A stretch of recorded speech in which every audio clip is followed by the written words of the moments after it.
A river you could wade across on foot ended the Roman Republic. Not a battle, not an army twice the size of Rome's defenses. A shallow border stream in northern Italy, and one man's decision to cross it anyway, knowing exactly what crossing it meant. This is the story of everything that led Julius Caesar to that riverbank, and why the moment that made him immortal wasn't a victory at all, it was a choice. Caesar wasn't born into the kind of power his name later carried. His family, the Julii, claimed descent from Venus herself. A proud lineage, but not a wealthy or politically dominant one, in the Rome he was born into in 100 BC. Young Caesar spent much of his 20s in debt, using borrowed money to fund a lifestyle and political ambitions he couldn't yet afford. A pattern that would define his early career, betting on future power to cover present risk. Around age 25, sailing across the Aegean, he was captured by Cilician pirates and held for ransom. According to ancient sources, Caesar treated the entire ordeal less like a hostage and more like an inconvenience, reportedly joking with his captors that he'd have them all crucified once released, which they apparently took as a joke. It wasn't. The moment he was ransomed and freed, he raised a naval force, hunted the pirates down, and had them executed exactly as promised. Even here, broke, unranked, technically a prisoner, Caesar operated like a man already certain of where he was going. Debt didn't humble him. It just meant the bets got bigger. So question time. What happens when a man like this finally gets an army of his own? 58 BC, Caesar is granted command in Gaul, roughly modern France and surrounding territory, and spends the next 8 years conducting one of the most consequential military campaigns in Roman history. He didn't just conquer Gaul, he documented it himself, writing detailed campaign accounts back to Rome. Partly military record, partly deliberate self-promotion, making sure the people back home understood exactly how much they owed him. The numbers, even accounting for likely exaggeration in his own accounts, were staggering. Dozens of tribes subdued, a bridge built across the Rhine in just 10 days as a show of engineering dominance, and a campaign into Britain that no Roman commander had previously attempted. But the most important thing Caesar built in Gaul wasn't territory, it was loyalty. His legions didn't serve Rome in the abstract anymore. They served him, personally. He'd shared their hardships, funded their rewards, and won them battle after battle. By the end of the Gallic campaign, Caesar didn't just command an army, he owned one. Back in Rome, that kind of loyalty didn't look like triumph. It looked like a threat. Rome had a rule, unofficial but sacred.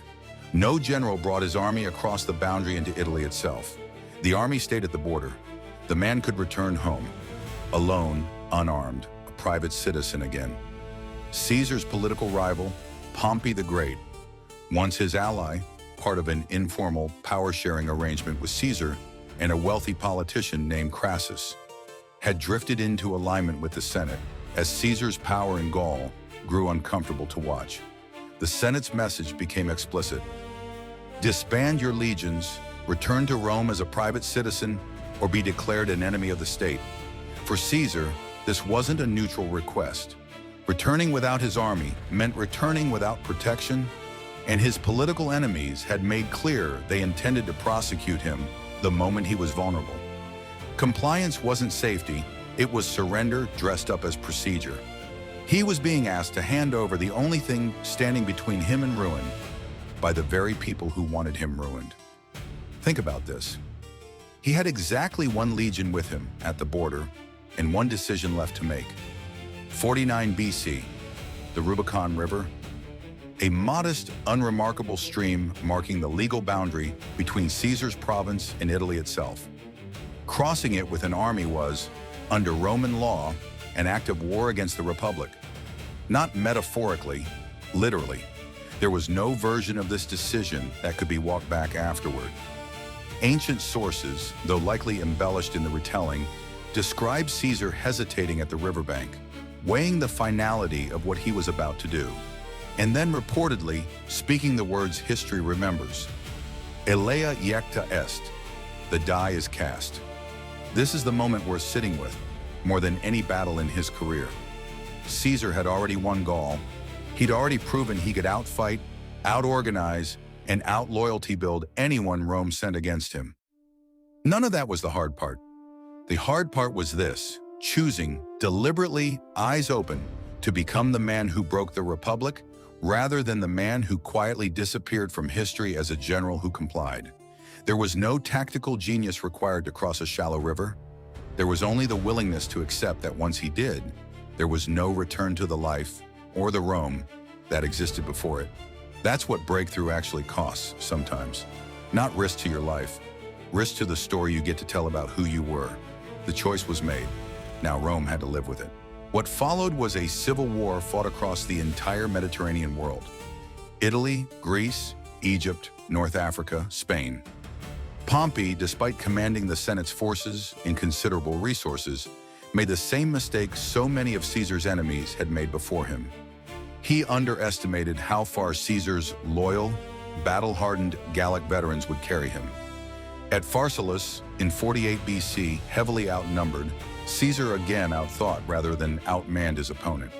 Anticipating Pompey's cavalry maneuver and countering it with a hidden reserve line, breaking Pompey's forces decisively, Pompey fled to Egypt, seeking refuge. He was assassinated on the orders of the Egyptian court before Caesar even arrived. A grim, almost anticlimactic end to the rivalry that had defined over a decade of Roman politics. Ancient sources describe Caesar reportedly weeping, or at least performing grief, at the sight of his former ally's severed head, presented to him as a gift by men hoping to win his favor.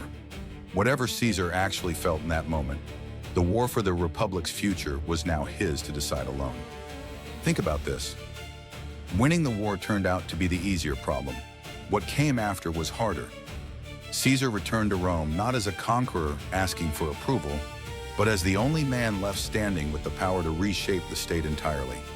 He implemented genuine, significant reforms, reorganizing the calendar into something close to the one still used today, expanding citizenship, addressing debt relief, redistributing land to veterans.